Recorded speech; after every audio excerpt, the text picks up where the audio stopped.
Wanted to give a behind-the-scenes look at how one of my paintings ended up on a Boeing 737. I usually work on a much smaller medium, to say the least, but I was commissioned by Delta, Air France, KLM, and Gulf Airlines to do a painting for the Rock in Rio concert. So what I did was a musician, he's holding a guitar, he's playing it, underneath him is this crowd, and they're reaching up and cheering. So lots of energy and lots of bright colors. On the tarmac is really loud, so I muted the volume.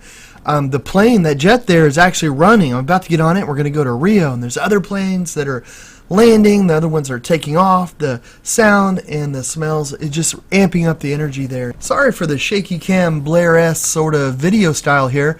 Either I've got the camera or my translator Claudia does at this point. There's some other people shooting more professional video, but this is my own personal stash. Once on the plane, it's only a 40-minute hop to Rio de Janeiro, and the runway is right there on the ocean. I got the feeling like if the pilot wasn't paying attention, you might get a little wet. My pilot, though, was awesome. Just look at him. Now, isn't that the kind of guy you would want to have flying you to paradise? Of course I was in Brazil because of the airplane, but one of the big reasons I wanted to go was because of the culture.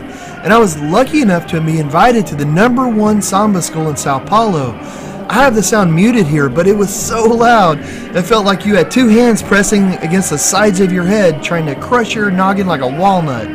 It was awesome. The school is like 4,000 members strong. At this point, this is just a pre-party. They're just waiting for people to show up so they can actually get the real thing started. It is such an incredible experience. And of course, I'm obsessed with art, so I'm sitting at a table painting. Well, this is strange. Looks like somebody made a statue out of my drawing. Now, even my ego isn't that inflated. This artwork is incredible, though. It reminds me of standing on the rim of the Grand Canyon. It just affects everyone that comes close to it. As an artist, I wanted to experience as much of Brazilian culture as I could.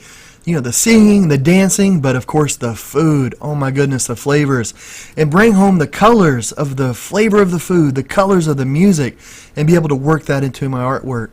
Let me tell you, sometimes work's hard, but you just got to buckle down and do it. It seems a lifetime ago that I was working on this painting back home in my studio in Texas. But that's one of the wonderful things about art. You just never know where it's going to take you.